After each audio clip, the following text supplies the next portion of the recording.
Mañanas en Libertad, con Luis del Pino.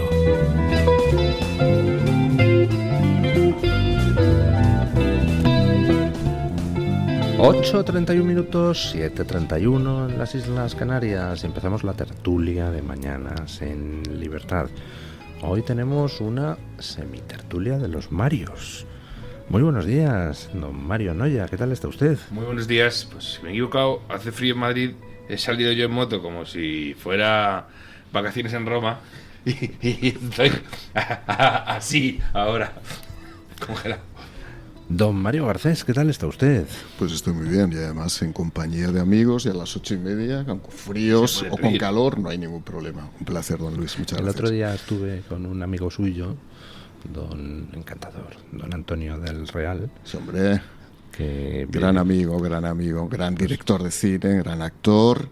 Nos faltó hacer una película juntos, pero le acaban además de dar un homenaje en Zaragoza que se lo merece, con Fabio Testi también. Yo creo que es uno de los grandes directores que ha tenido este país y desgraciadamente probablemente una parte de esa cultureta de izquierda la ha penalizado a lo largo de los últimos años. Bueno, la campaña que le hicieron en contra de su película La Conjura del Escorial fue absolutamente infame. Una campaña le llevó a la ruina y esa es la realidad.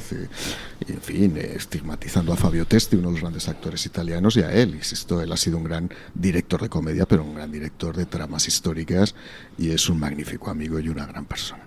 Me habló también muy bien de usted y con mucho cariño, y tuvo la deferencia de presentar mi libro sobre Fernando VII en Zamora. Así que nada. Que hay que ir a comprarlo, que ya lo he leído y es una joya. Bueno, es una joya, don Luis, de verdad. Muchísimas gracias. Bueno, falta un tercer tertuliano. He dicho que teníamos una semitertulia de los Marios porque el tercer tertuliano no se llama Mario. El tercer tertuliano pues llegará, yo creo que dentro de un ratillo, y ya pues le presentaremos. Mientras tanto pueden ustedes ir comiendo un poco de paleta ibérica de bellota de navarretinto.com. Ya saben ustedes que aquí a los tertulianos pues hombre, se les agasaja, se les trata bien y se les ponen los mejores embutidos. Embutido 100% ibérico, no 50% ibérico, 50% duroc, no, 100% ibérico, de pata negra, criado en Extremadura, en una granja de selección genética con tecnología puntera. Y es un embutido que pueden ustedes adquirir entrando en la web navarretintoibéricos.com, y allí pueden ver todas las preciosas, elegantísimas presentaciones con que ustedes pueden adquirir estos embutidos, por ejemplo, para regalo. Si son ustedes socios del Club de Amigos del Toro TV y de la Fundación Periodismo y Libertad, recuerden, tienen un 10% de descuento. Bueno, parece que sigue la demolición controlada de Esquerra Republicana de Cataluña. Los hitos fundamentales de esa demolición controlada son pues que Pere Aragonés convoca unas elecciones anticipadas para pegarse un tiro en el pie, en el que ERC ha quedado pues laminada por ese Puigdemont que se fugó en un maletero. Ha presentado su dimisión Pere Aragonés, se retira de la primera línea de la vida política con un sueldo como expresidente de 9.000 euros al mes, creo que son, no está mal. Eso de retirado de la primera línea política es una profesión muy bien pagada en algunos casos. Ahora han presentado su dimisión, pero en diferido, es decir, no va a ser efectiva con carácter inmediato, pues tanto Junqueras como Marta Rovira.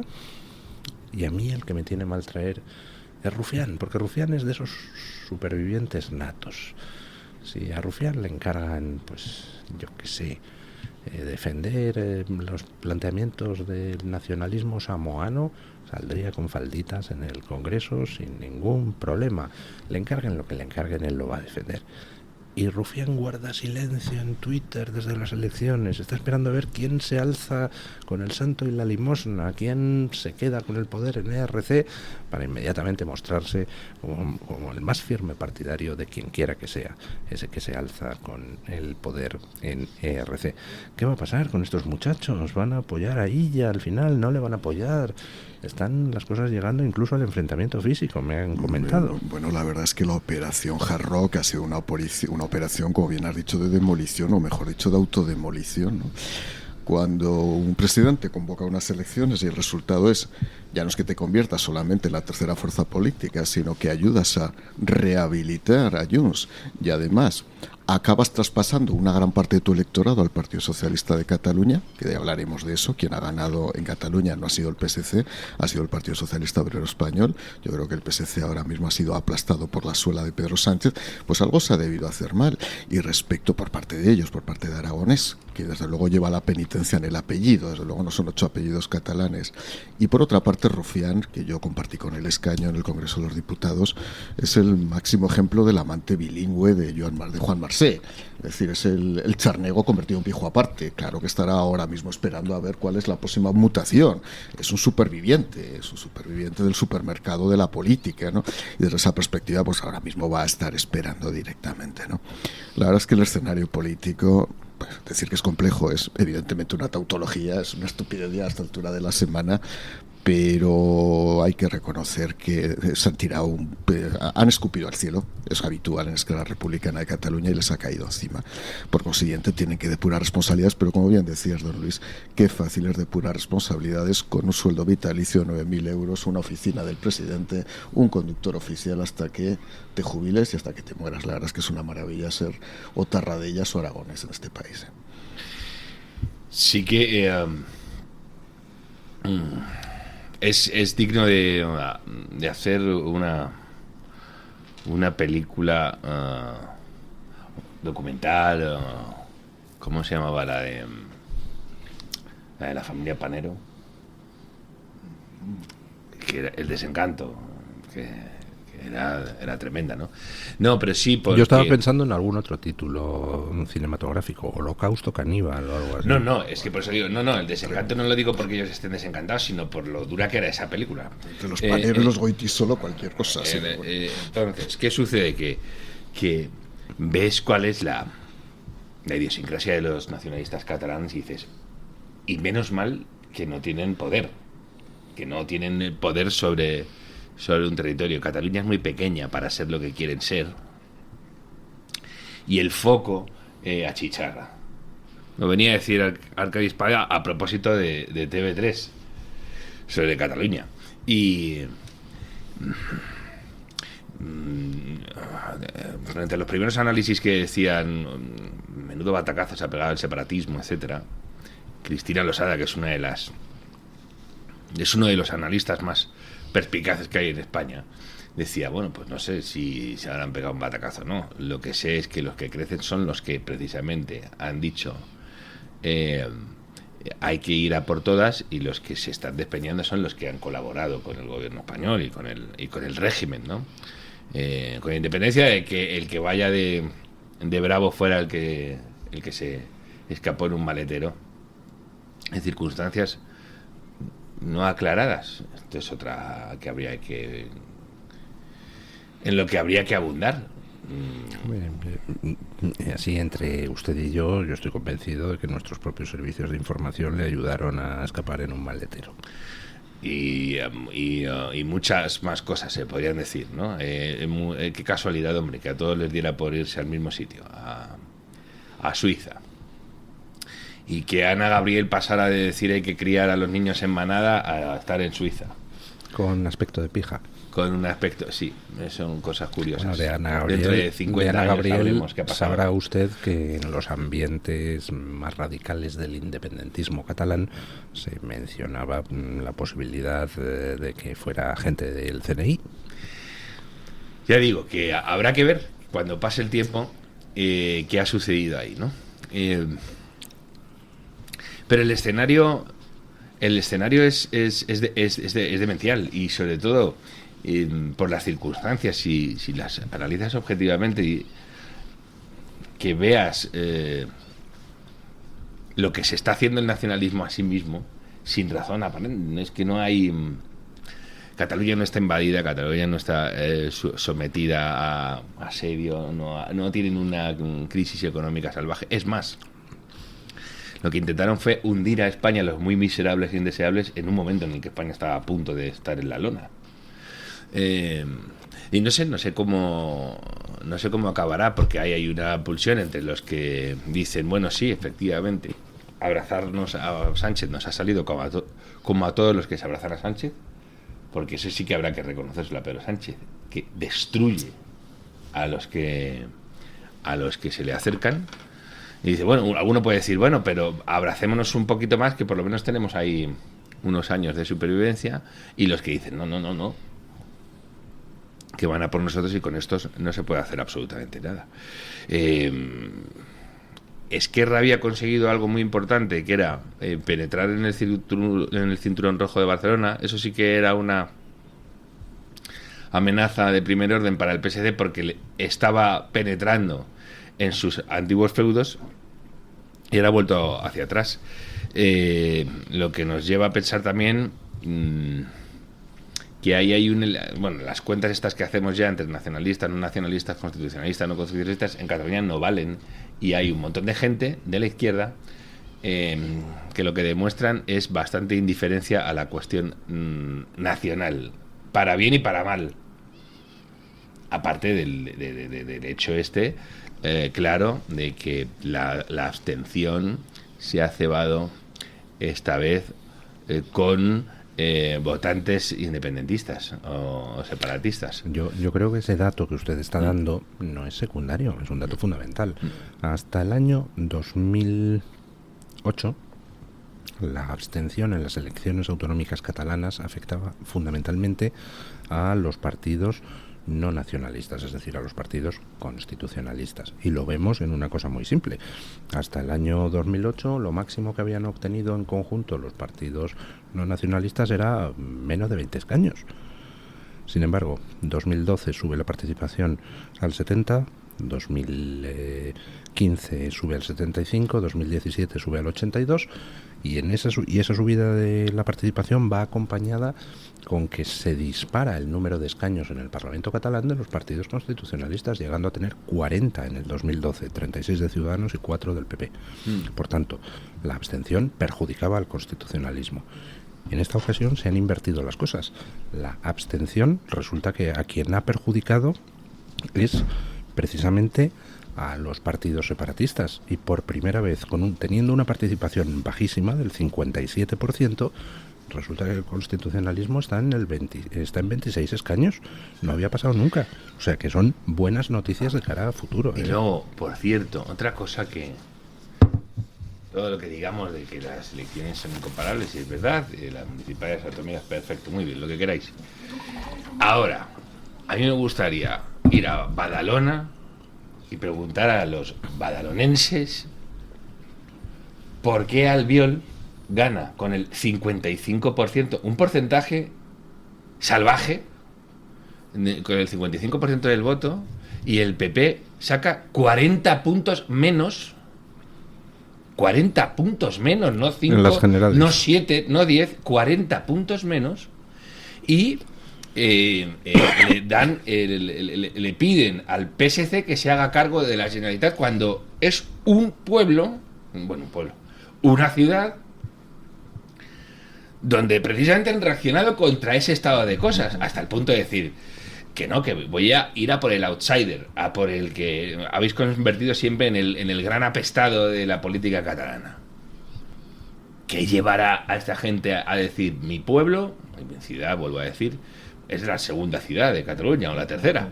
Mi ciudad se ha ido al carajo por culpa de estos. Entonces voy a elegir a este al que encima hicieron bullying, le quitaron una vez la alcaldía, y dice, pues, ¿qué queréis? ¿Que no gobierne? Pues ahora con mayoría abrumadora.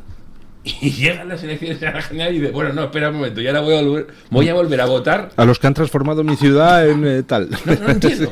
Pero, fíjate, si os parece, podemos hacer un viaje no emocional, sino casi de rabos de lagartija, de los últimos 5 años y de lo que ha pasado con todas las formaciones políticas que tuvieron cierto protagonismo en aquella época del 11 de octubre, ¿no? Yo era secretario de Estado de aquel gobierno, don Luis, y le aseguro que pasaron cosas raras, cosas muy raras. desde el punto de vista de la ordenación jurídica de la intervención y del seguimiento de ciertas personas. Pasaron cosas muy extrañas en los últimos días. Yo, evidentemente, no puedo revelar cosas de secreto que me corresponden como consecuencia de haber formado parte de un órgano de gobierno, ¿no?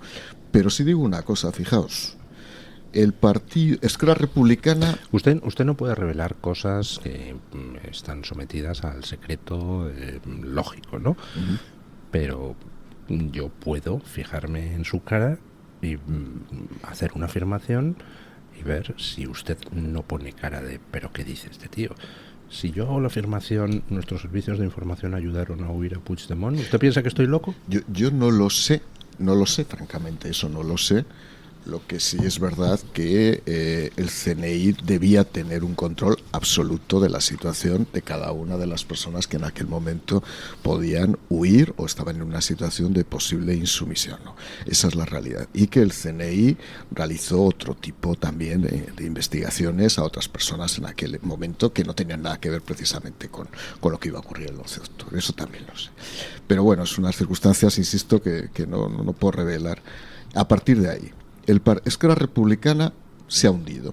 En 5 años, Esquerra Republicana resulta que se ha convertido en una pieza instrumental, en una especie de muletilla. Hemos pasado de la maletilla a la muletilla y ahora mismo se ha descompuesto incluso la cúpula de personas que fueron muy importantes en aquel momento, como Marta Rovira, que quiero recordar que cuando se intervino con el 155, Marta Rovira se convirtió prácticamente en la interlocutora de todo el proceso de intervención, ¿no?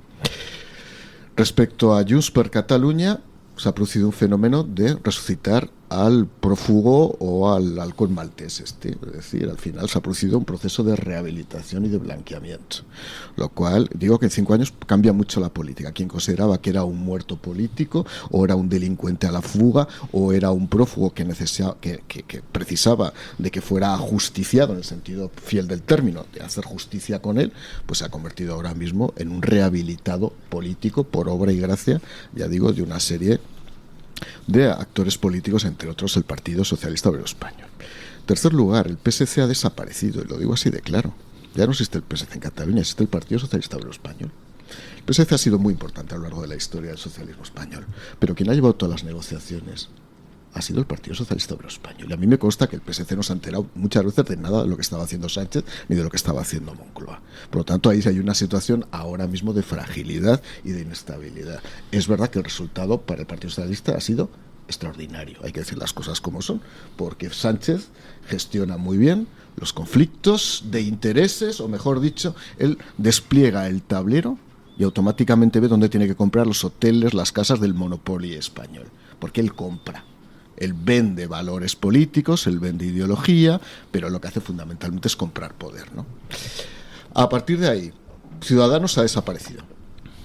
6 años. Estos 6 años de la vida política española. Es que no ha pasado más tiempo, para que veamos la futilidad de la política española, de los que ahora mismo aplauden que dentro de 6 años pueden no ser absolutamente nada, porque estos son movimientos ahora mismo convulsos, emocionales, abruptos, que hacen... Aprended, flores, de mí, lo que vaya de ayer a hoy. Totalmente, pero todo, lo digo porque la noche del otro día había mucha gente a aplaudir embravecidamente por algunos resultados, y bueno, yo creo que eso hay que hacérselo ver también, ¿no? En esa situación hay una cosa clara. El Partido Socialista, insisto, ganó las elecciones y las ganó contundentemente, no podemos decir otra cosa, renunciando a sus valores tradicionales y haciendo del posibilismo su principal método de actuación. Y ahí se ha producido un fenómeno curioso. Mientras Esquerra iba menguando, el Partido Socialista iba creciendo a costa de Esquerra Republicana de Cataluña. ¿Cuál es el problema? Que haya otro partido al lado del Partido Socialista Español que tenga el riesgo de ir haciendo ese corrimiento también. Porque entonces ya solo quedará un partido que se mantendrá en la esencia de la resistencia. Y empieza a haber una tendencia, por aquello de la obtención del poder en el juego de partidos políticos, a que todos los partidos vayan corriendo buscando a veces ese concepto deforme, que lo siento, es un concepto deforme políticamente, que es el centro político. Yo creo que izquierda, derecha y centro son conceptos que ya empiezan cada vez a ser más evanescentes, pero empieza a haber ahí una especie de corrimiento que me sorprendió durante la campaña electoral. ¿Que ha podido tener cierto resultado? El resultado es que en el caso del Partido Popular ha absorbido parte del voto Ciudadanos. Habría que hacer un examen mucho más detallado de lo que ha ocurrido. No es tan fácil. Ciudadanos tenía unos 180.000 votos que han desaparecido. O sea, 140.000 votos han sido absorbidos o se han ido a la abstención. Habrá que ver cómo se ha producido ese fenómeno. Pero creo que hay que hacerlo más o menos, con una tabla de transferencia de voto que vi el otro día, lo que se ha producido es que aproximadamente un tercio del voto de Ciudadanos ha ido al PP, un sexto ha ido al PSOE, un sexto ha ido a Vox y otro tercio a la abstención. Con lo cual, parte del votante que no había votado anteriormente al PP ha vuelto a votar al PP, no viniendo tampoco de Ciudadanos. Hay que ver exactamente cómo se ha producido ese movimiento, ¿no? Y en el caso de Vox, pues hay que reconocer que resistir en Cataluña es casi un ejercicio heroico y que lo han hecho bien. A partir de ahí, oye, cada uno puede sacar sus conclusiones si el esencialismo es o no una virtud, o si el movimiento demoscópico basado en el pragmatismo es una virtud o no. Al final esto es muy difícil, la política la verdad es que es un producto muy difícil de... Mira, o sea, es verdad que los separatistas y los golpistas se pegaron un castañazo y yo me alegro y además deseo que les vaya mal en lo personal a los líderes de estos cuando te dicen no, ¿cómo que no? Está a punto de provocar una guerra civil y te voy a decir, oye, que a ver si la Caixa te empotra en algún sitio. Pues la verdad es que no me gustaría verte pedir un crédito Cofidis, perdón por hacer publicidad, en vez de verte fardar de que le sacas 9.000 euros al mes al Estado que te roba y cosas de estas, ¿vale? Bueno, eso está dado. Pero, por otro lado, no deja de resultar descorazonador que cuando salieron los resultados, ¿qué decía la gente? A ver, posibles coaliciones. Y entonces, incluso se barajaba, ¿no? Oye, Junts y PSC. Decían, oye, van a resucitar la sociovergencia. PSC, los comunes y Esquerra. Hacías cualquier tipo de combinaciones menos esta. Oye, ¿y PSC, Vox, PP? Quiero decir que ni se plantee un escenario en el que los tres partidos que se manifestaron a favor de intervenir la autonomía catalana y que se pusieron en contra del golpe de Estado, que ni se plantee nunca nadie el escenario de, oye, que por primera vez hay una mayoría absoluta que podría hacer que las cosas tomaran un rumbo distinto en Cataluña. Pues dice también mucho de cómo está el panorama. Efectivamente, el PSC es un partido que además es nacionalista, por lo menos en sus dirigentes, etcétera. Los votantes son otra cosa. Depende, además, yo creo también de qué votantes. Yo creo que el votante del PSC de Barcelona no es lo mismo que el votante de Hospitalet del PSC, ¿no? De Cornellá o de Santa Coloma. Claro. Santa Coloma, donde RC ha quedado por debajo de Vox, o Vox por delante de RC. Rufián quiso ser alcalde de Santa Coloma. Y creo recordar que en Santa Coloma RC llegó a estar segunda, que eso era lo que preocupaba mucho. Y decía, ojo, que tenemos a Esquerra segunda en Santaco, como la llaman allí los locales, ¿no? Y pues fijaos, ¿no? ¿Cómo debe de ser el panorama para que en los escenarios de gobernabilidad nunca no nos planteemos este tipo de cosas? Igual que en el País Vasco, ¿os acordáis? Hemos pasado de que se planteara... Esto es lo desolador. Cuando se planteó una coalición de salvación nacional entre los que morían a manos de ETA, dentro de esa coalición se dinamitó. ¿Dónde vais? Los que ahora vienen a salvar la patria, Cebrián, Felipe González, etcétera, fueron los que dinamitaron esa coalición. Sí, Cebrián con aquel infame artículo denominado tampoco pomposamente el discurso del método. Sí. Pero fijaos, ¿no? Qué pena que ni siquiera una sola voz, las mismas voces que dicen en el PSC, aliémonos con Esquerra, aliémonos con Bildu, que nadie diga, aliémonos con Vox. Sin duda. Pero hagamos, si me permites, Luis, sí. Si hay tiempo, un minuto, un análisis de por qué el Partido Socialista Obrero Español, insisto, no el PSC, ha obtenido ese magnífico resultado para ellos en términos de partido en Cataluña. porque han conseguido ganar una narrativa que me parece absolutamente inmoral, pero la han ganado socialmente, de venir a decir: nosotros con la ley de amnistía abrimos un nuevo proceso de normalización social superando el conflicto. Por lo tanto, se ha naturalizado el concepto de conflicto político, se ha normalizado una ley reparadora o sanadora de un aparente conflicto anterior, y eso para mí es la demolición misma del Estado de Derecho. Si una gran parte de la sociedad catalana, y ojo, una parte de la sociedad española compra esta mercancía desperfecta, espero que no lo compre ningún otro partido político con el tiempo, estamos al final cavando la tumba, insisto, de la institución básica que es la legalidad penal. Porque desde esa perspectiva, cualquiera ahora mismo incumple cualquier norma y entra en el ámbito de lo que es una infracción penal, y por miedo, por conmiseración o porque hay que superar el conflicto o por utilidad política, le perdonamos. Con lo cual, cuidado, que hay una parte de la sociedad que ha comprado ese paquete y es muy, muy grave. Hacemos una pausa publicitaria y ya está aquí nuestro tercer tertuliano del día. Ya le estoy viendo a través del cristal. El Toro TV también es Radio Libertad. Muchas enfermedades somáticas del tracto digestivo, epidérmicas, de la columna vertebral, endocrinas, coronarias, tienen su origen en desequilibrios provocados por el moving, el estrés y problemas vivenciales, que se podrían paliar o evitar cuando, sin prejuicios ni estigmas, se acudiera con toda naturalidad al psiquiatra.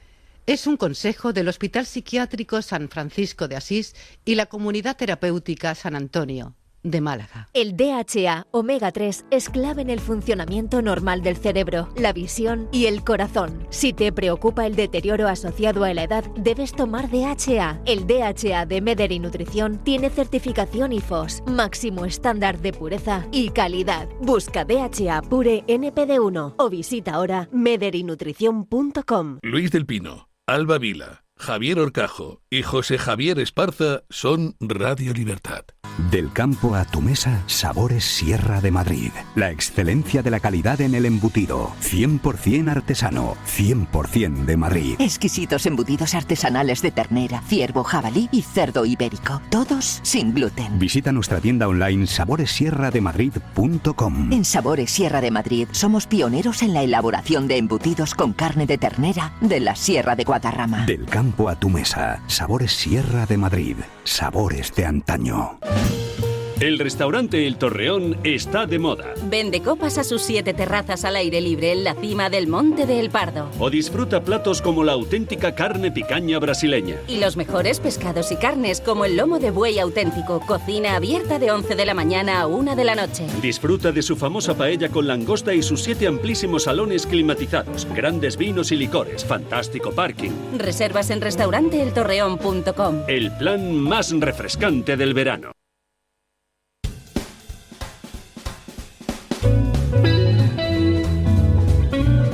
Mañanas en Libertad, con Luis del Pino.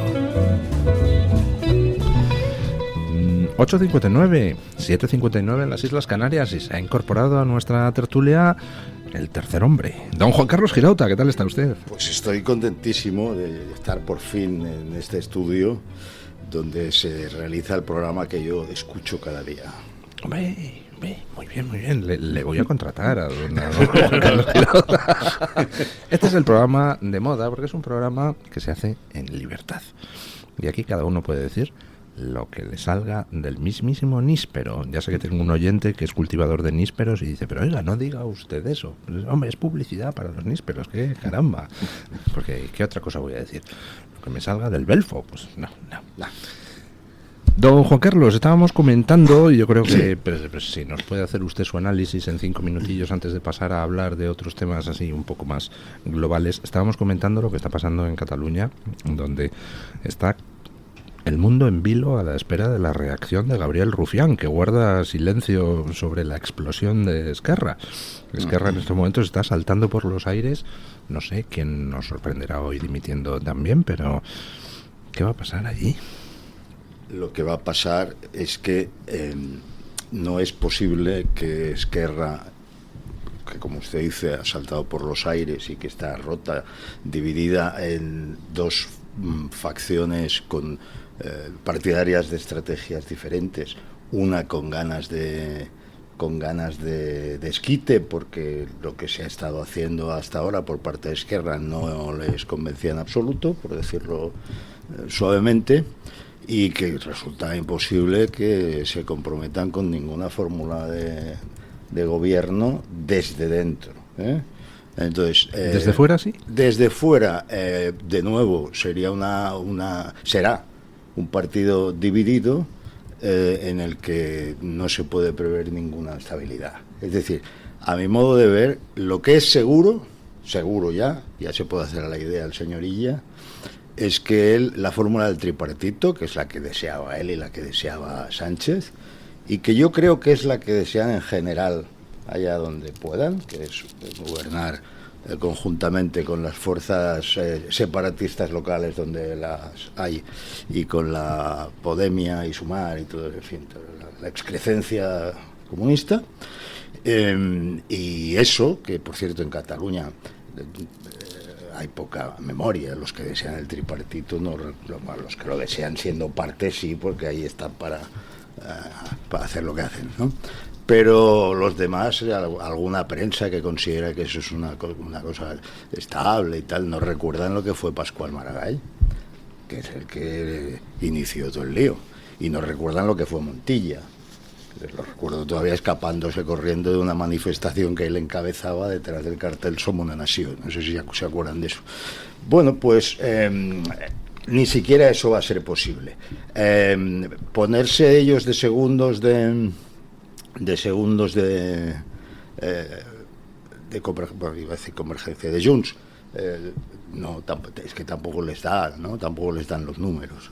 Quiero decir, yo veo la situación aquí, bueno, a veces tengo que cambiar el chip de candidato a analista. Yo como analista digo que no es viable, o sea, que van hacia la repetición electoral, porque el resultado que ha salido no da ninguna viabilidad, pero no la da precisamente porque lo que Esquerra ha estado haciendo durante varios años, que es servirle todos los tantos a Sánchez, se ha desmontado por todos sitios. O sea, en primer lugar, a todos los que consideramos que el sanchismo es un golpe de mano, que es un autogolpe en sí mismo, es un fin del sistema constitucional, pues lógicamente, bueno, es el partido golpista que encima está en esta operación, tal. Y desde el campo del independentismo, lo que han dicho es, estos son españolistas, que hacen ahí apoyando en todo a Sánchez. Si cuando ha podido Puigdemont en 3 días le ha obligado a ir ahí a arrodillarse en Waterloo y le ha exigido todo y una amnistía que los otros no se la habían sacado y tal, y la ha conseguido. O sea, que hay que ponerse, resulta difícil, ¿no? Pero ponerse en la cabeza de estos pájaros. Y lo ven así, es decir, dicen, o sea, que para ellos ahora Esquerra es un partido españolista, ¿eh?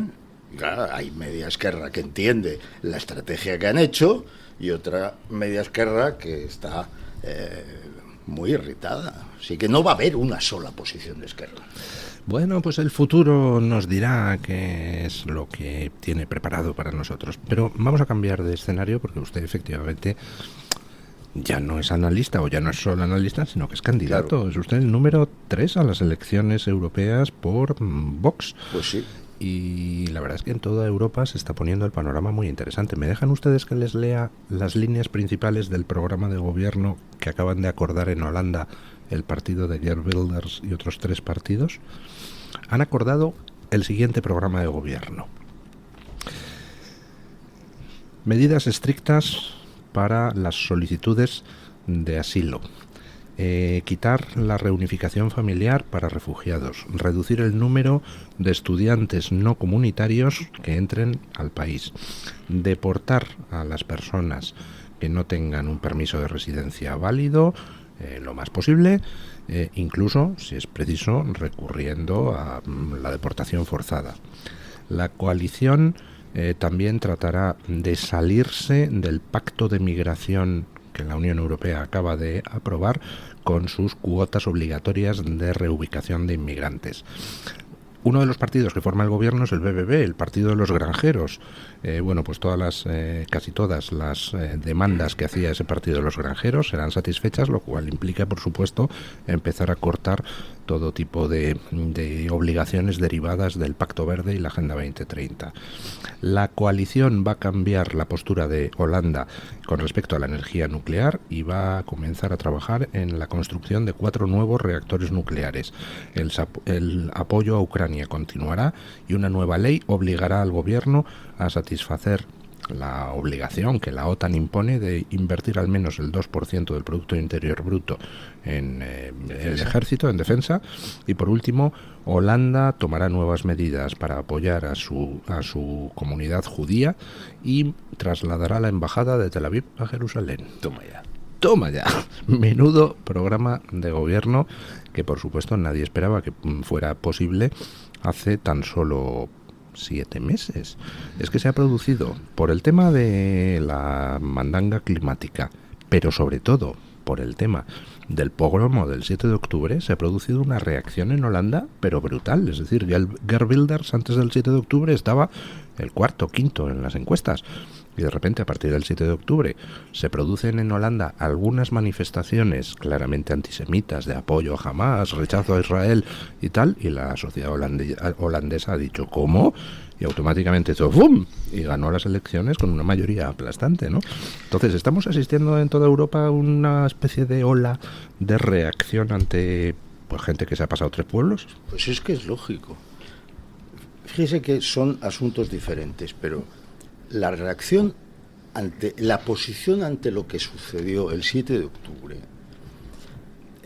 nos define, pero nos define a todos, no solo políticamente, nos define moralmente, nos define como personas. Sí.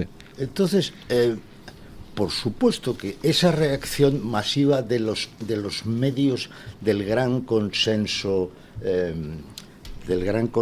woke en el que está la Unión Europea, por ejemplo, entre otras entidades. No puede ser. Es decir, aquellos que tienen, en primer lugar, la decencia, en segundo lugar, los conocimientos históricos para saber que esta pulsión antisemita es un atavismo milenario, bimilenario, ¿no? No se pueden quedar igual. Otra vez los judíos son los culpables de todo, incluso de que les asesinen, de que ataquen a sus mujeres, las violen, les rompan los huesos, les arranquen los fetos del vientre. ¿Pero esto qué es? Es decir, pero no hay un mínimo de sentido de humanidad, porque es el judío y el judío es el culpable de todo. Pero es que esto se ha visto tantas veces a lo largo de la historia, y esto acabó en el holocausto que rompió la historia de la humanidad, la rompió en 2, al punto que las mentes muy brillantes se preguntaban si era posible la poesía después del holocausto.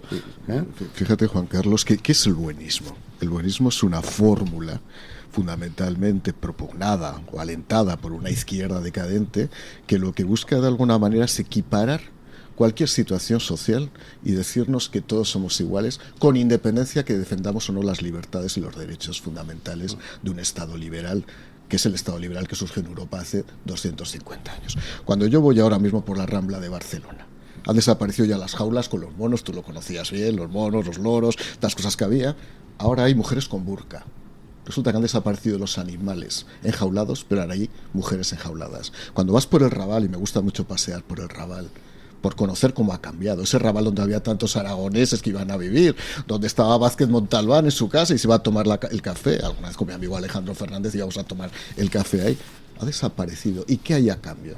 Hay una transformación social, fruto de una ingeniería, por cierto, alentada por el puyolismo, en un momento en el que querían expulsar no solamente esa emigración que fue tan positiva y fue tan dinámica a todo el territorio catalán, sino también esa emigración latinoamericana, hispanoamericana, mejor dicho, que podía llegar, pero que hablaba castellano, y que por lo tanto era un motivo, lógicamente, al final, de españolización para ellos, ¿no? ¿Qué es lo que ocurre? Yo lo voy a decir muy claro, yo no tengo problema porque vengan personas de otro país aquí. Ahora bien, tendrán que asimilar todas y cada una de las reglas básicas de un Estado liberal que está basado en un conjunto de libertades que son la libertad, la dignidad, la justicia. Que una mujer vaya con un burka no es porque voluntariamente la mujer quiera ir con un burka, es porque se le ha impuesto. Evidentemente, como digo, hablando de los judíos de Israel, por ejemplo, están los ultraortodoxos judíos, que también habría que darles, evidentemente, una lección aparte, que también es uno de esos guetos que son antisionistas, por cierto, y que deberían, evidentemente, también intentar respetar algunos de lo que son las libertades, de lo que es el Estado de Israel, y que todavía no se han forjado en ese Estado. ¿Qué quiero decir con todo esto?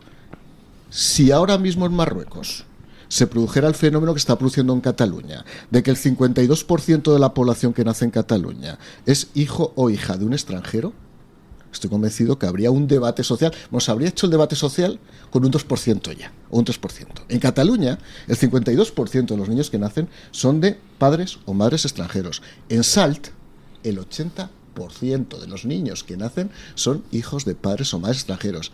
Y de ese 80%, el 50% son musulmanes. Evidentemente, cualquier debate político esencial que no esté basado en el oportunismo, en el juego de partidos, en el conocimiento, en lo que vivíamos tú y yo cuando estábamos en el Congreso, vamos a ver aquí, a ver quién levanta las manos y a ver quién más o menos se coloca bien, es un debate esencial sobre territorio y población. ¿Qué territorio quiero y qué población quiero? Y dentro de la población hay un debate axiológico, que es el debate de los valores políticos. Claro, si aquí no hay debate ni sobre territorio, ni sobre población, ni...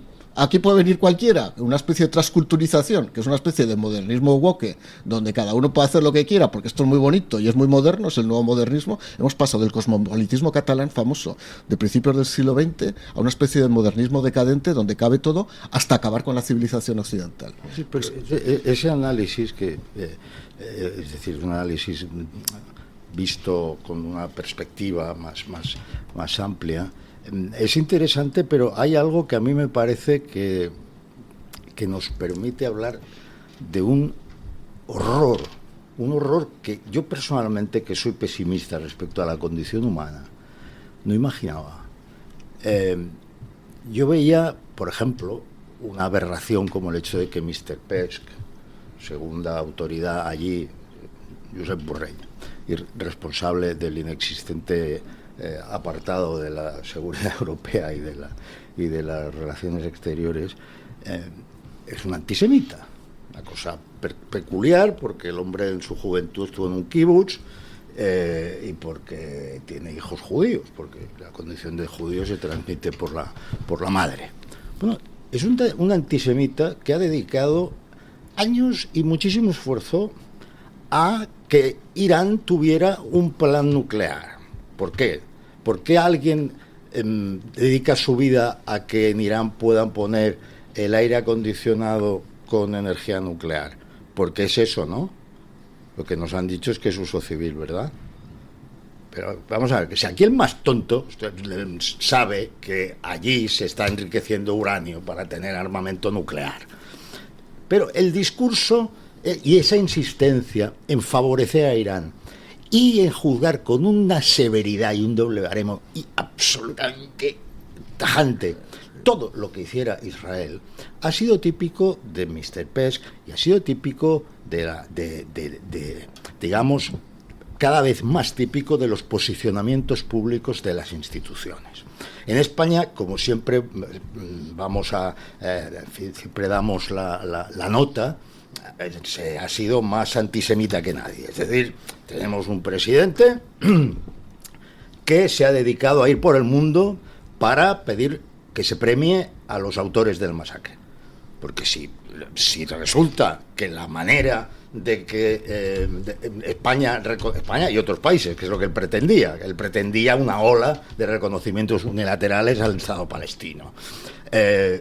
Si eso lo haces después de que asesinen a 1.400 personas, les estás premiando. Ese es un vicio moral muy de Sánchez, por cierto, que es premiar el crimen y la ilegalidad y castigar el respeto a la ley. Pero mira, varias cosas que son muy interesantes. Holanda, los tratados de Maastricht, Holanda, o sea, es que Holanda era como la quinta esencia europea de lo que iba a ser Europa. Pero los holandeses, cuando les dejaban hablar, te decían que los tiros podían ir perfectamente por otro lado. ¿Por qué dejaron de celebrar referéndums sobre Maastricht? Porque en países como Holanda les salía que no salía adelante la Constitución Europea. Segundo, Holanda, el paraíso liberal.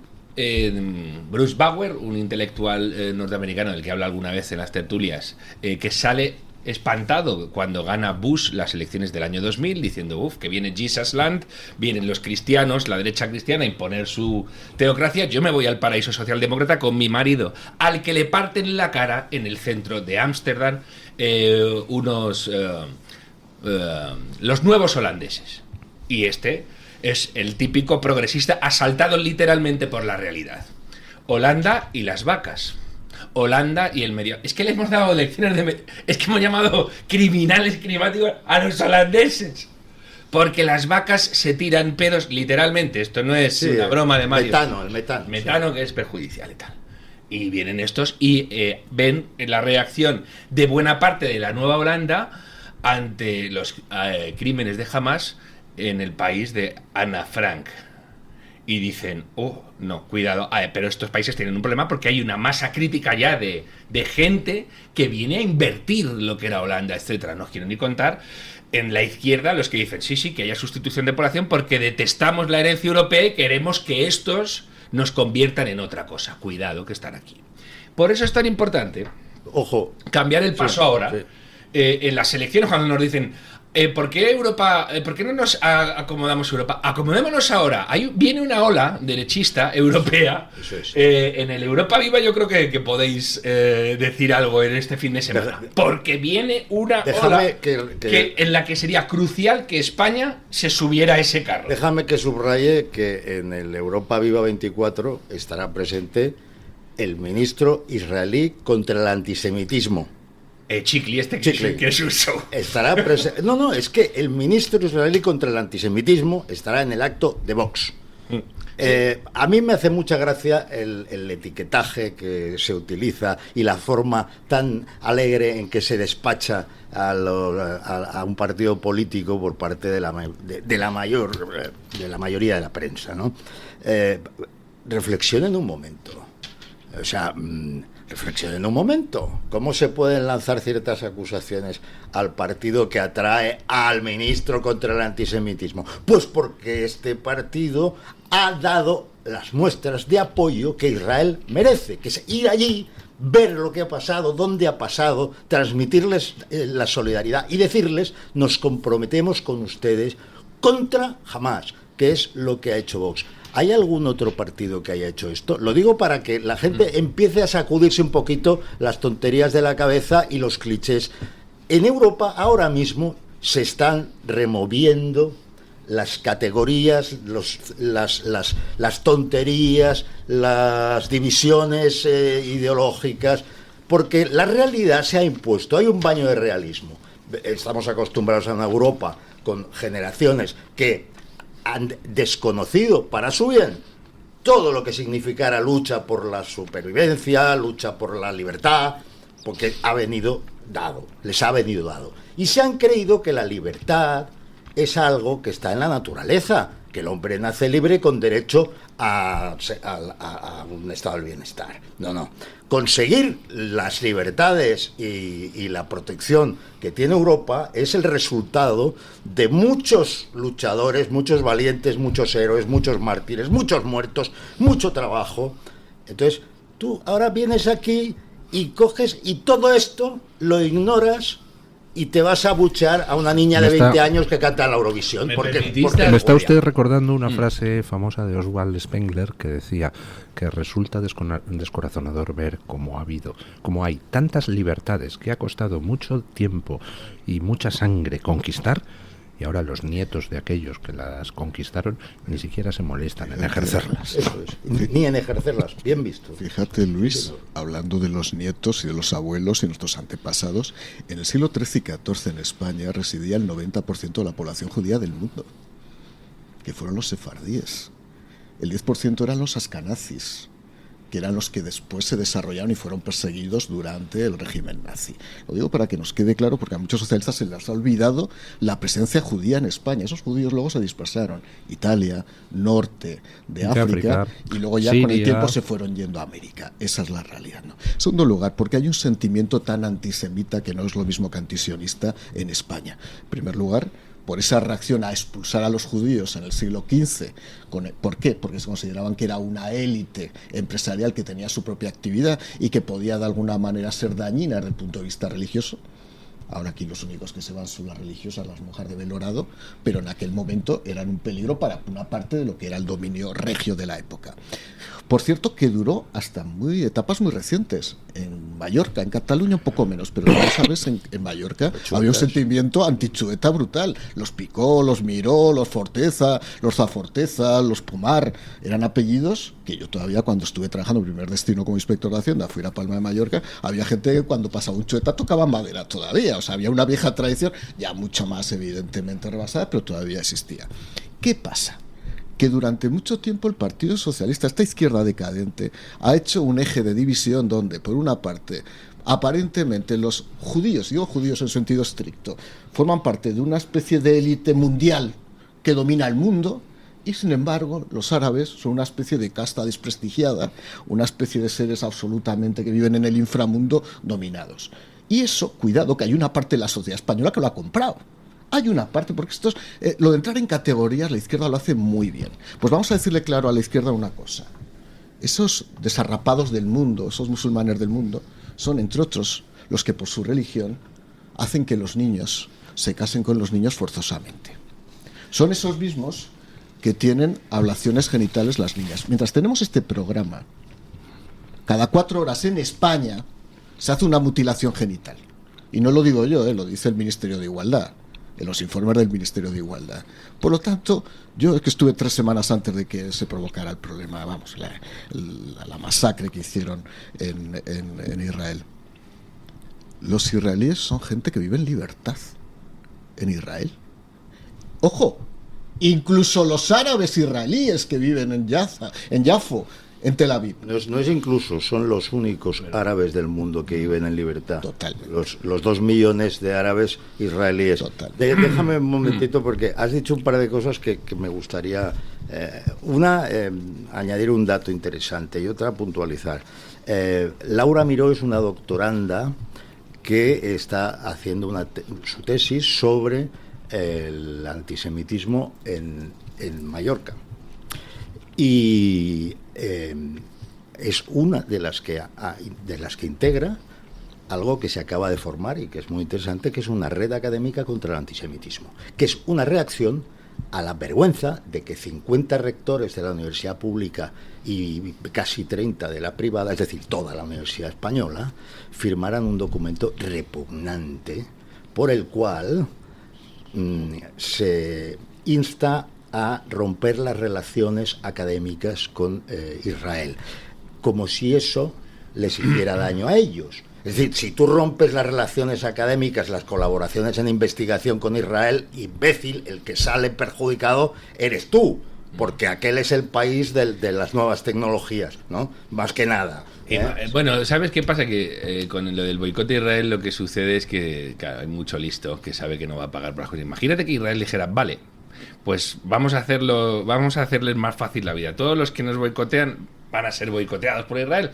Les vamos a pagar los microprocesadores, por ejemplo, que utilizan en la vida cotidiana, el GP, en fin, no, de verdad, yo lo haría. A Stephen Hawking le di una vez por hacer y alguien dijo, ¿en serio? ¿En serio, tipo? ¿Tú estás boicoteando a Israel? ¿Tú? Sí. No puede ser. Dinos que no puede ser, que te han hackeado el ordenador. Los judíos. Claro, porque todos estos listos que te dicen, no somos antisemitas, somos antisionistas. Que yo daría esa batalla también, porque ahora lo repugnante es ser antisionista. Lo del antisemitismo, si no sabéis, no vives tú judío en la vida. Los judíos, solo tenéis un judío. A ver, ¿hay judíos aquí que hablen mal del Estado judío? Que vengan. Que es como si alguien te dice, hay cristianos anticatólicos y te sale Irene Montero y la llevas al Vaticano. Es muy importante. Pero déjame un dato. Es que Más Madrid Más Madrid se ha negado a ir al homenaje que le da el Ayuntamiento de Madrid a la comunidad judía de Madrid, porque dice que es que... Esto es antisemitismo puro. Y cuando tú le dices a la izquierda española que es antisemita de arriba abajo, porque es una de las señas de identidad del wokismo, que es la nueva izquierda. Si tú le dices a estos tipos que son antisemitas, diré, no, yo soy antisionista. Sí. Por eso yo no quiero hacer la distinción, aunque si nos ponemos, si vamos a las acepciones literales, mira, no, la propia palabra antisemitismo tampoco significaría judeofobia etimológicamente, y se ha asumido como tal por parte de las organizaciones internacionales, porque así se le llama, es judeofobia. Y el antisionismo, a quien diga, no, es que yo soy antisionista, yo le pregunto, ¿hay algún otro país del mundo que consideras que no debiera existir? Claro, es así. Quizá Paraguay, no sé, Mali, ¿hay algún otro? No lo hay. Entonces tú lo que eres es un antisemita de libro, porque esa es la excusa, es el disfraz. Y además, si quieren crítica al gobierno de Israel, las principales se dan entre el pueblo de Israel, que es un pueblo libre, democrático, con prensa libre, y que es el único que tiene todos estos atributos en Oriente Medio. No, y yo, espera, porque es que a mí lo de Eurovisión acabó de calentarme. Al de la faldita que ganó, gran voz, por cierto, al de la faldita que ganó, que le hizo la vida imposible a la representante israelí, que no quería ensayar después de ella, como si hubiera quedado manchado el escenario. A este tipo le invito a que vaya a actuar a Gaza con la faldita. Sí, gratis. Y que diga, yo soy no binario y he venido a cantarles la canción. Bueno, permítanme que cambie. O sea, no iba a cambiar del tercio antisemita, pero quería abundar en la cuestión del Viva Europa, por una cuestión, vamos a hablar un poquito del Viva. O el Europa Viva. ¿Qué va a pasar? Cuestión, si me dejáis comentar algo, porque por eso considero que es tan importante que Vox saque un gran resultado de las elecciones europeas. Primero, para reconocerles el mérito.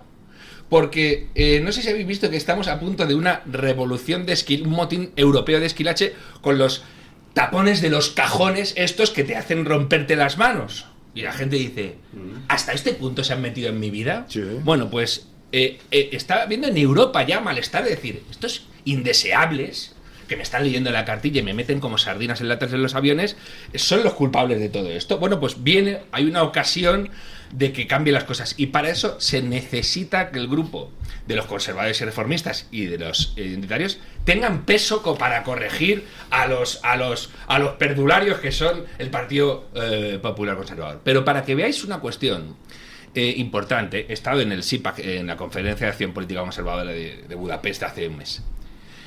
Todos los discursos se daban en húngaro o en inglés, y hubo una mesa en español, que creo que es indicativo. En Hungría, donde nadie habla español, la referencia a Vox llama mucho la atención, al punto de que montaron una mesa específica con... por cierto, estuvo Julia Risa. Oye, nadie ha hecho una red de alianzas internacionales como lo que ha hecho Vox. Claro. Y la prueba son los que van a asistir. Y el Foro Madrid, es decir, ahí hay un trabajo intelectual. Déjale que nos cuente quiénes van a asistir al Viva. Bueno, vamos a ver. Desde un presidente, un jefe de Estado como Javier Milei, hasta ex primeros ministros de Polonia, va a asistir el líder de Chega de Portugal, van a intervenir de forma telemática la primera ministra italiana, Giorgia Meloni, va a intervenir Orbán de forma telemática también, no me quiero dejar nombres, pero el chileno Kast, el chileno. Vamos a ver, la red de alianzas que allí se visualizará con la presencia y con la intervención de grandes líderes internacionales, que no puede exhibir ningún otro partido en España. Por cierto, no es casual. Ha habido un trabajo en estos últimos años que parte de la comprensión de los problemas como algo que es occidental y que es europeo también, dentro del occidental, y que no te puedes quedar en los problemas específicos de España. Por una razón, además. Quien se queda en los problemas específicos de España, aparte de que va a incidir poco en la realidad, acaba repitiendo consignas. Porque la política doméstica de este tipo no mueve, no está en grandes vectores de lo que sucede en el mundo. Lo que pasa en España se inserta dentro de una realidad europea. El 70% de las leyes en España son resultado de directivas europeas que se transponen, ¿no?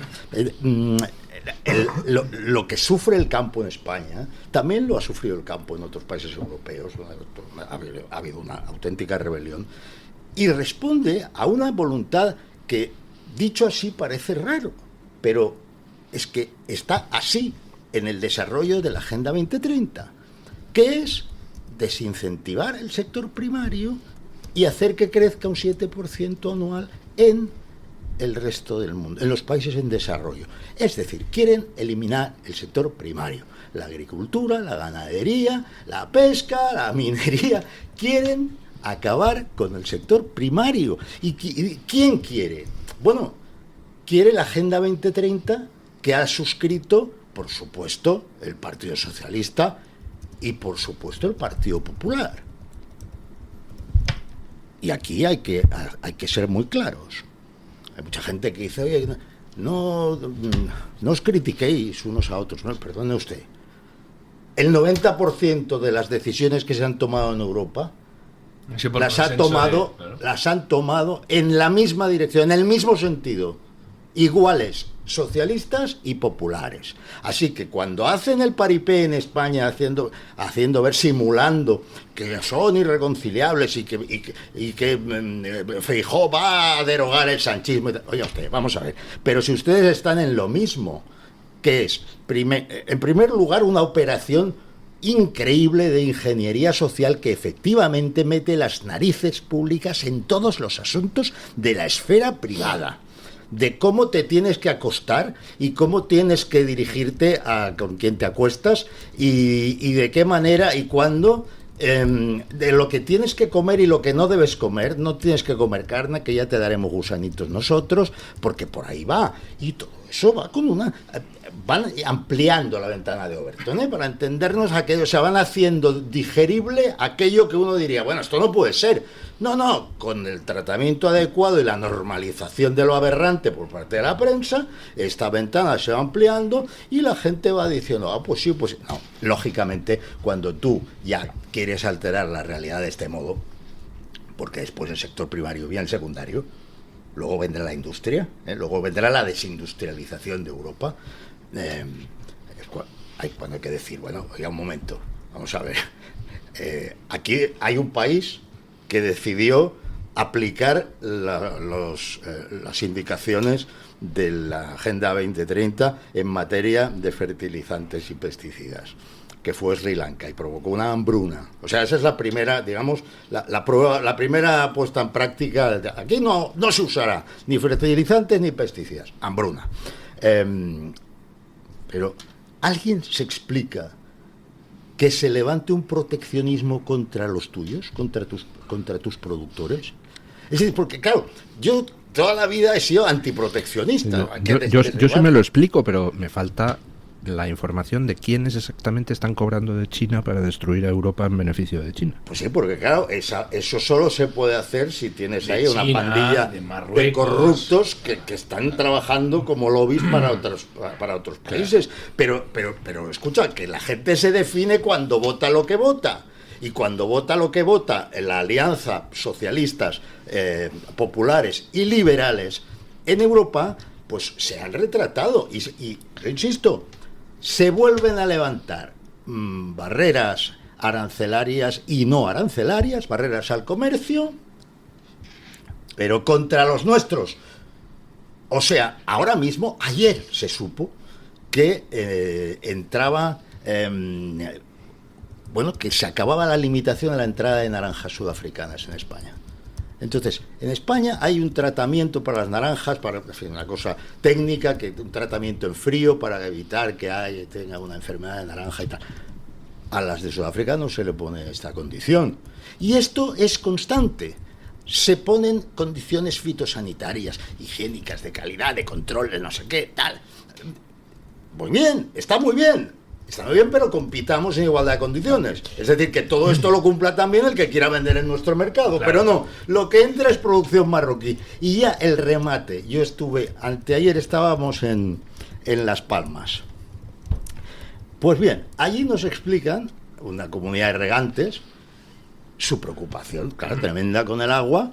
Y dice, bueno, pues que aquí necesitamos desaladoras y no hay manera. O sea, en cada isla ahí, digamos, es un mundo y ahí lo que se necesitan son desaladoras. Bueno, es que la Unión Europea ha pagado 7 desaladoras en Marruecos. Claro. ¿Saben los canarios que son la región ultraperiférica europea más infradotada de las 9 que hay, creo que son? Es la que recibe menos de la Unión Europea.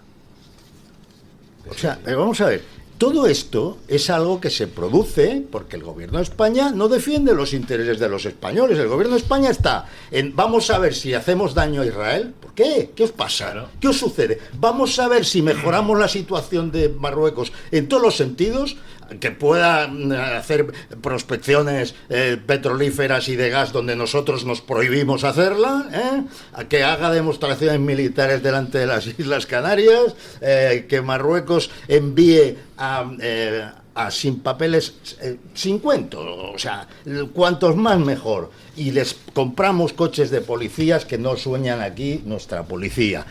¿Qué le pasa?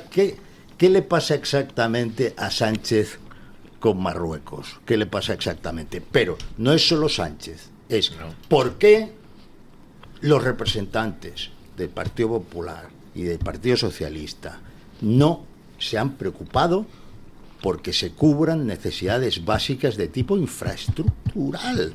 Hay infraestructuras de las que depende el sector primario, de nuevo, que no se construyen, que no se hacen y que nadie pide más, que se hagan. Se destruyen. ¿Cuántas presas se han destruido? Exacto. Por ejemplo, ¿cuántas centrales de carbón se han destruido para que no exista posibilidad de volverlas a poner en funcionamiento si era necesario? Es tremendo. Por lo tanto, con nuestro dinero, con el dinero de nuestros impuestos, se está pagando una intervención como no ha habido nunca en la historia de la humanidad, porque tampoco existían las posibilidades tecnológicas de meterse hasta en tu cerebro. Por eso todo esto no se podría hacer sin la colaboración de los emperadores del capitalismo, que son los dueños de las plataformas tecnológicas. Sus empresas alcanzan el valor de capitalización más alto que ha alcanzado ninguna empresa jamás en la historia de la humanidad, en la historia del capitalismo. Y resulta que estos son unos woke también. Y te dicen los pronombres que hay que usar. Y normalizan todo tipo de censura, cancelaciones. Ahora el antisemitismo, que es especialmente trágico, como hemos dicho, porque reedita esa pulsión atávica. La penetración ya es de tal grado, de tal calibre, que al final se produce una reacción, que es a lo que iba usted, don Luis. Y esa reacción llega ahora.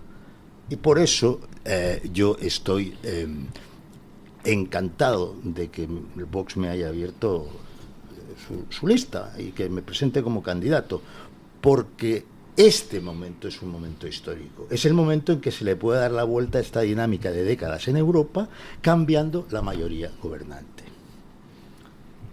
Y esto es clave. La gente podrá ver que las cosas de las que hablamos aquí preocupan de forma muy similar a muchos otros países en los que no estamos pensando. Preocupan a los polacos, preocupan a los franceses, preocupan a los holandeses, preocupan a todo el mundo. Hay una imagen, y con esto acabo, hay una imagen que si acudimos a esta horterada de Eurovisión lo dice todo. Las élites castigan a Israel. La votación popular premia a Israel. Exacto. Las élites no han estado, las élites traidoras, académicas, financieras, mediáticas, traidoras a los suyos, nunca han estado en tan claro contraste con los intereses y la voluntad de los pueblos. Así es.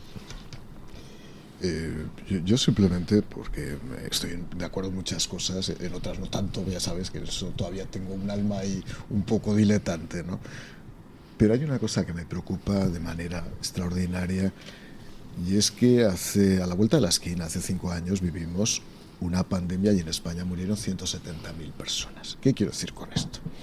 Cuando estamos viviendo un regreso a la historia, que es un regreso necesario, con guerras, con enfrentamientos, con reforzamiento de valores y de principios, con un discurso demográfico, desde luego con la fijación de un conjunto de valores estables que determinan la seguridad y la estabilidad de los pueblos. Pues resulta que Europa jugó un papel absolutamente intrascendente en la pandemia. Y de pronto, como resultado, lo digo porque vas a tener un gran trabajo en el Parlamento Europeo, como consecuencia de la salida de la pandemia, China emprende un proceso de liderazgo mundial, sin que nadie haya todavía investigado qué ha ocurrido en los últimos 5 años. Cómo se originó realmente la pandemia, cuál ha sido ese proceso de desacoplamiento internacional, donde Europa ocupa una posición absolutamente residual, donde el proteccionismo además es asimétrico, Juan Carlos, porque si hubiera un proteccionismo general, bueno, yo desde luego no soy intervencionista y evidentemente hay normas que son absolutamente obstáculos. Pero es que es un proteccionismo asimétrico a favor de algunos países, dentro de la propia Unión Europea y dentro de fuera de Europa. Es decir, es un proteccionismo sesgado porque efectivamente hay intereses en juego. Y ahí se van diluyendo, vamos a decir, esa soberanía, que habría que definir el concepto de soberanía, esa especie de entendimiento colectivo patrio, donde efectivamente estamos al servicio, como tú bien decías, de las directivas y de los reglamentos comunitarios. Nosotros que hemos tenido que transponer directivas en el Congreso de los Diputados, que al final no tenías más capacidad que a doblar la cerviz y decir, no, es que esto viene de Europa y ha sido aprobado, y es una transposición de directiva y por la Constitución española tenemos que transponerlo. Ese debate, yo estoy de acuerdo contigo, Juan Carlos, hay que abrirlo. Se podrá adoptar una posición más o menos conservadora, más liberal, como es mi caso, pero de luego que ese debate hay que tenerlo y no correr los pies como se ha corrido durante muchos años.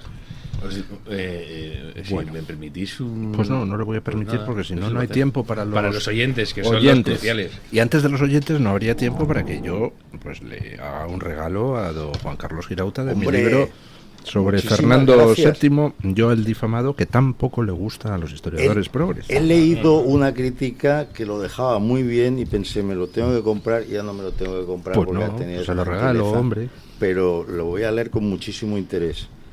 Bueno, y le advierto que le sorprenderá el contenido. Fantástico. No es un libro escrito para provocar. Es un libro heterodoxo porque realmente es la figura más denostada de la historia de España. Y como usted dice que eso tiene una gran parte de injusticia, ¿no? Pues quiero conocer los argumentos. Sí, desde luego. Es que aquí nos gusta discutir sobre argumentos.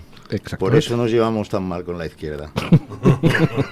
Bueno, quienes se llevan muy bien con nosotros son nuestros oyentes que participan en la libre encuesta y también mandan sus opiniones a través de los distintos foros. Así es, don Luis, y además tienen alguna pregunta para Juan Carlos Girauta, justo ahora que acabamos de conocer que Oriol Junqueras ahora dice que sí que va a seguir como presidente de Esquerra Republicana de Cataluña, que había sido un momento en el que se iba a apartar temporalmente, pero que va a volver con más fuerza. ¡Que vuelve! Sí, esto ha sido de horas, porque ayer dijo que se apartaba y ahora que va a seguir con más fuerza. Esto ya es como muy Oriol, propio, ¿no? De ese retiro temporal, que ya no es de 5 días, sino que es de 5 horas. Es un Pedro Sánchez rápido. Voy a ver si Rufián ha tuiteado mostrándose oriolista, el más oriolista de los oriolistas. Bueno, dice ahora que efectivamente la repetición electoral en otoño está encima de la mesa. Bueno, para que nadie se confíe con lo que pueda pasar en Cataluña en función de ese análisis que hacíamos precisamente en esta mesa. Don Luis, tengo algunos comentarios del chat de YouTube, del chat de Radio Libertad. Antonio y Marina, por ejemplo, le preguntan a Juan Carlos Girauta cómo ve los resultados europeos a favor de Vox. José Fernando Álvarez Puyol también pregunta cuántos eurodiputados va a sacar Vox. No sé si manejan algunas encuestas internas. Hay muchos comentarios sobre el tema de la agricultura, que ya lo ha hablado nuestro contertulio en esta mesa, sobre cómo combatir la Agenda 2030. Yo les invito a que vean una gorra que ha lucido Buxadé con el nombre de la Agenda 2030 tachado. Sí. La verdad es que es una gorra que yo creo que quizás más de algún candidato de la lista de Vox se lo puede poner también, haciendo pues un poco de contrapeso al famoso pin de la Agenda 2030. Y hay un comentario de sorpaso que más que una pregunta es un halago. Dice, ¿por qué los partidos políticos españoles designan para Europa a los candidatos que intelectualmente están mejor preparados? Que deja deslizar ahí quizás una crítica hacia los políticos en clave nacional, ¿no? Yo, sobre todo, en el caso de los resultados, no sé si manejan algunos datos que espero que sean esperanzadores para su partido. Bueno, naturalmente sí, es así. Los datos son esperanzadores. No voy a decir una cifra en concreto porque el futuro no está escrito y depende de nuestra capacidad para contar en campaña lo que tenemos que contar. Ahora, es evidente que la tendencia es una tendencia de crecimiento importante, pero que además está a caballo de una ola de crecimiento de las opciones patriotas en el conjunto de Europa. Y cuando digo las opciones patriotas, me refiero a aquellos que, sin ser antieuropeístas, que quede claro, porque en España el etiquetaje impera, es decir, estando a favor de Europa, ¿cómo no íbamos a estar a favor de Europa? Si España es Europa y Europa sin España no es nada. No es nada, no es Europa. Es decir, que claro que es, no vaya a parecer... No, es decir, que España y Europa son inseparables. Claro que está a favor de Europa.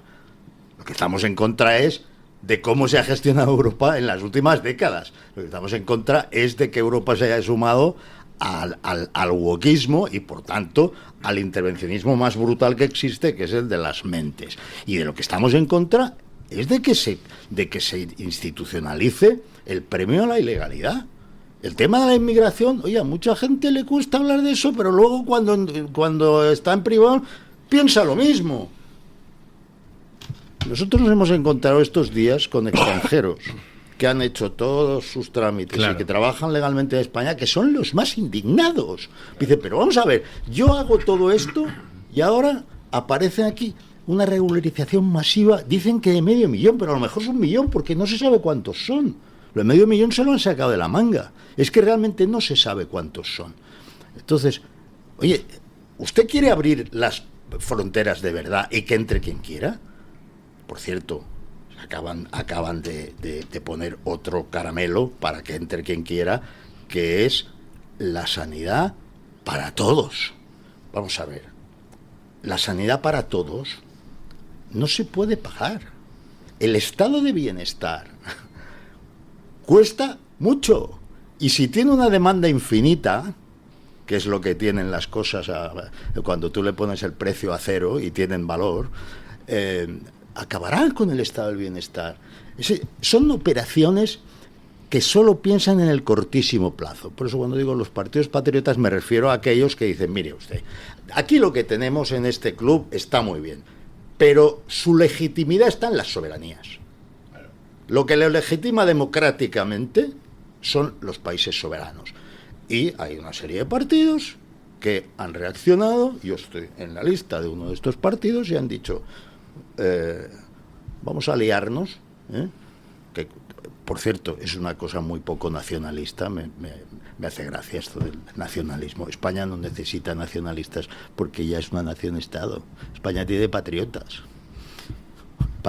o antipatriotas, o nada, o medio pensionistas, pero nacionalistas no necesitas. Ser nacionalista español es del género tonto, pero si ya tienes ahí la nación-estado, si has sido un imperio con 20 millones de kilómetros cuadrados, ¿cómo vas a ser nacionalista? Nacionalista tienen que ser los que se inventan la historia, porque no tienen nada a lo que recurrir. Bueno, dicho esto, en esta etapa va a existir esta reacción. Y la ola del crecimiento es precisamente la que nos tiene que hacer llegar, y yo creo que así va a ser, a unas mayorías, a una aritmética diferente. Y ahí el Partido Popular va a tener que elegir. El Partido Popular Europeo, digo, va a tener que elegir. Bueno, y de hecho ya empiezan los rumores de que, como por primera vez va a ser posible que el Partido Popular, en lugar de formar gobierno hacia su izquierda, forme gobierno hacia su derecha, pues ya empiezan los rumores de qué va a pasar y qué va a decidir el Partido Popular. Y parece que es posible que se parta en dos. A mí me gustaría mucho que el Partido Popular lo dijera antes de las elecciones. Si respetamos a los ciudadanos, tenemos que decirles estas cosas antes de las elecciones. ¿Con quién voy a pactar? Claro, después? mire usted, nosotros lo tenemos claro. Formar una mayoría con los populares. ¿Está claro, no? Pues ahora que lo digan los populares. Que lo digan, porque si no tienen claro con quién van a pactar, a lo mejor la gente no tiene claro a quién vota. Y si tienen claro que van a pactar con los socialdemócratas, como han hecho siempre, tiene derecho a saberlo su votante también, ¿no? Entonces, mira, un alto cargo del partido, importantísimo, que ha tenido altísimas responsabilidades del Partido Popular, me dijo el otro día en Bruselas: no conozco a ningún liberal que esté en contra de la Agenda 2030, de la Agenda 2030. Y yo le dije, bueno, aquí tienes el primero, ¿no? Pero me quedé pensando y dije, ¿en qué mundo viven? ¿En qué mundo viven? ¿Qué ha pasado con esos partidos, con las democracias cristianas, los partidos populares europeos? Han perdido el rumbo. Lo que acaba de decir usted se lo planteé un día a través de Twitter a un buen amigo y filósofo. Le dije, vamos a ver, el que responde sí a la siguiente frase: ¿es lícito restringir libertades individuales por el bien del planeta? ¿Es liberal o antiliberal? Y no me quiso responder. Don Santiago, respóndame, por favor. Dejadme que deje algún último comentario. Este es del chat de Radio Libertad en YouTube. Alguien que se hace llamar MC dice que los que tenemos una edad hemos visto una España diferente. Con el camino que está tomando ahora estamos viviendo la peor época con diferencia. Qué miedo da pensar hacia dónde vamos. Y don Luis, no me quiero ir sin decir los resultados de esa libre encuesta que lanzábamos esta mañana. Hoy poníamos una pregunta encima de la mesa. ¿Quién cree que debería presentar su dimisión por la campaña de blanqueo de la pederastia puesta en marcha en Almería? Las opciones eran la alcaldesa de Almería, la concejala de Igualdad, ambas o ninguna. De momento va ganando con un 76% la opción de que ambas deben dimitir por esa campaña, que en ningún caso debería haber sido puesta en marcha. Un 16% apuesta por la concejala de Igualdad y un 6% por la alcaldesa. Hay un 2% que considera que ninguna de ellas debería dimitir. Depende de si lo sabía la alcaldesa o no. Claro, es que aquí hay muchas cosas que abordar. Si no lo sabía, cese del responsable inmediato. Inmediato. Claro. Pero es que es aberrante. Es que nos estamos acostumbrando a cosas que realmente no debemos acostumbrarnos. O sea, es una campaña en la que lo que se está diciendo es que si un niño dice sí, pues está adelante. Oiga, pero ¿ustedes en qué mundo viven? ¿En qué mundo moral?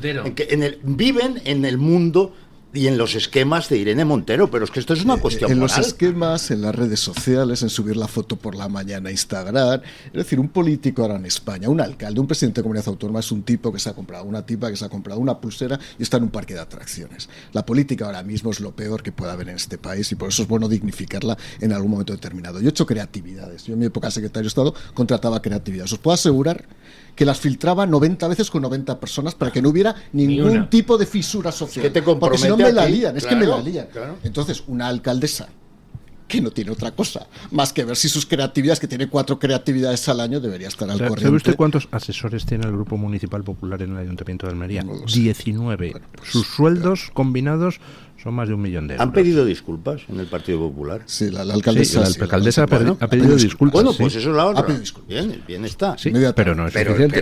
Pero o sea, que hace falta una cabeza del responsable. Dice que ha sido un error. ¿Quién ha cometido el error? Intenten no incitar a la pederastia a partir de ahora, ¿eh? Bueno, muchísimas gracias, don Juan Carlos Girauta. Nos veremos este fin de semana por allí, por Sí, Alegre. Don Mario Noya, muchísimas gracias. Doña Carmen ha dicho que para los que tenemos una edad, eso le excluye a usted. Por supuesto, sí, yo acabo de prácticamente cumplir los 18. Fue ayer. Don Mario Garcés, muchísimas gracias. Muchas gracias. Y oye, el próximo libro es sobre Carlos II y Carlos III. Carlos II está muy denostado y Carlos III hay que desmontarlo. Bueno, el otro día le hacía una broma a un amigo, le decía yo, como Santiago Segura, que decía, si Torrente 3 funciona, recauda €1 más que Torrente 2, hago Torrente 4. Pues yo, si Fernando VII funciona, hago Fernando VIII. Bueno, pausa publicitaria. El Toro TV también es Radio Libertad.